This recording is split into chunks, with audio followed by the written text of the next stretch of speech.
Assalamualaikum warahmatullahi wabarakatuh. Saat ini saya akan menjelaskan bagaimana manusia bisa hidup, bagaimana manusia dapat mengingat pada sesuatu yang tidak pernah ia alami secara fisik, bahkan secara pengalaman. Semua itu terjadi di luar pengalaman, walaupun bisa dirasakan ataupun diingat. Saya akan gambarkan di sini.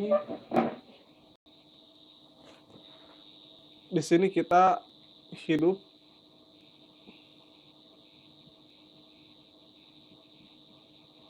di dunia yang terikat ruang, waktu, kita terbatas, mau kemanapun harus mengendarai kendaraan.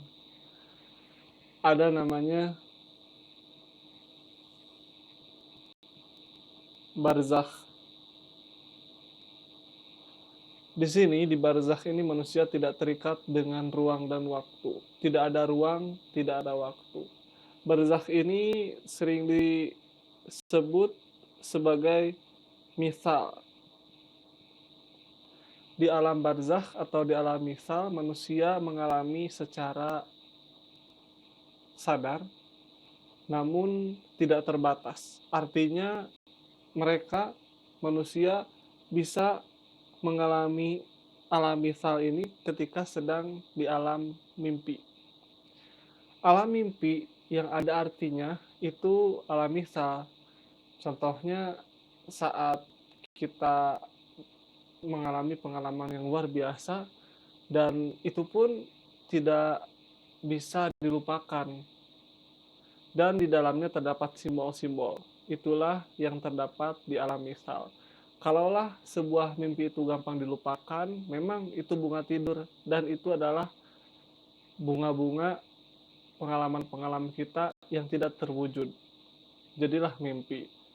Dan di alam misal ini atau di alam barzakh, mimpinya berbeda, yaitu terdapat sebuah pesan, terdapat sebuah pengalaman yang luar biasa sehingga berefek pada kehidupan kita. Makanya ketika Fir'aun bermimpi, yang harus menafsirkannya adalah orang yang mengerti tentang alam misal dan alam barzakh. Kalaulah seseorang itu menafsirkan dengan sembarangan tanpa ilmu, yang akan terjadi adalah kesesatan, kecelakaan, dan kekhawatiran masa depan. Oleh karena itu, tafsirkan mimpi kepada yang ahlinya. Ada alam yang ketiga lagi.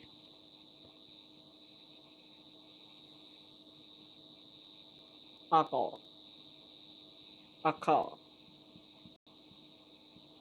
Alam akal adalah alam aktual, di mana semua manusia mengupayakan segala apa yang bisa dia lakukan, berdampak pula pada alam misa, alam kedua setelah alam dunia yang terbatas, berdampak juga pada alam akal. Alam akal di sini fungsinya untuk mengaktualkan apa yang kita capai. Ketika kita telah masuk ke alam akal, maka di sini manusia tidak pernah bisa melupakan segala sesuatu yang dialami. Dia tidak akan pernah kehilangan segala sesuatu yang dia bisa. Dia telah melekat segala kemampuannya pada alam akal ini. Di alam kalau di sini terjadi di alam impian, ketika manusia ke alam kubur, ke alam barzah, di alam akal ini manusia mempunyai kesadaran yang tinggi. Ketika manusia itu sadar bahwa dirinya mempunyai kemampuan yang tidak terbatas, oleh karena itu dia telah memasuki alam akal ini. Alam akal ini bisa didapatkan ketika dia tidak tertidur pun dia bisa mendapatkannya. Contohnya ketika kita berpikir, ketika kita merenung, ketika kita mendapatkan inspirasi-inspirasi, itu alam akalnya connect dengan alam dunia. Seperti itu. Kembali lagi ke alam misal ketika kita mengingat sesuatu yang tidak pernah kita alami, contohnya mengenal seseorang yang belum kita temui, tapi sepertinya dia seakan-akan familiar ya. Itu adalah jalur tanda-tanda alam misal. Artinya tubuhmu itu ada jiwa yang bergerak di tiga alam ini. Jika tiga alam ini tidak ada, mustahil kamu bisa mengingat sesuatu yang tidak kamu alami. Dari mana inspirasi itu datang? Tidaklah mungkin inspirasi itu datang dari pengalaman dunia, tidak mungkin. Karena kalau muncul dari pengalaman dunia, niscaya penciptaan-penciptaan itu akan berputar-putar, tidak akan mengalami kemajuan.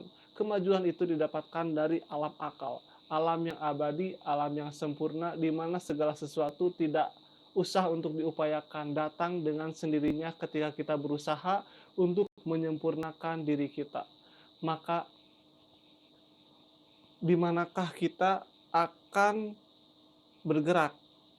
Alam dunia yang terbatas, kemudian berputar-putar,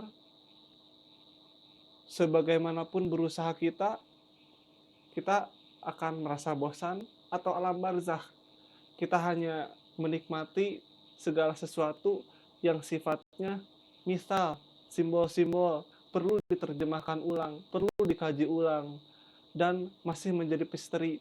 Atau alam akal, di mana segala sesuatu sudah menjadi aktual, sudah menjadi habit, sudah menjadi akal, aktual, keahlian, talenta, dan tidak akan pernah hilang. Di manakah kita akan berada? Silakan Anda memilih sendirinya. Jika kalian buruk di dunia, apakah kalian akan melanjutkan kepada kehidupan selanjutnya? Niscaya kalian akan kesulitan. Segala sesuatu yang tidak lulus di satu titik rendah tidak akan pernah naik ke titik yang lebih tinggi lagi. Bahkan kalau akan naik jika dipaksakan, akan hancur. Itulah yang dapat saya sampaikan. Inilah pendapat saya. Jikalau Anda pusing, silakan tanyakan. Jikalau Anda punya referensi lain, silakan diskusikan kepada saya. Inilah yang saya dapatkan. Wassalamualaikum warahmatullahi wabarakatuh.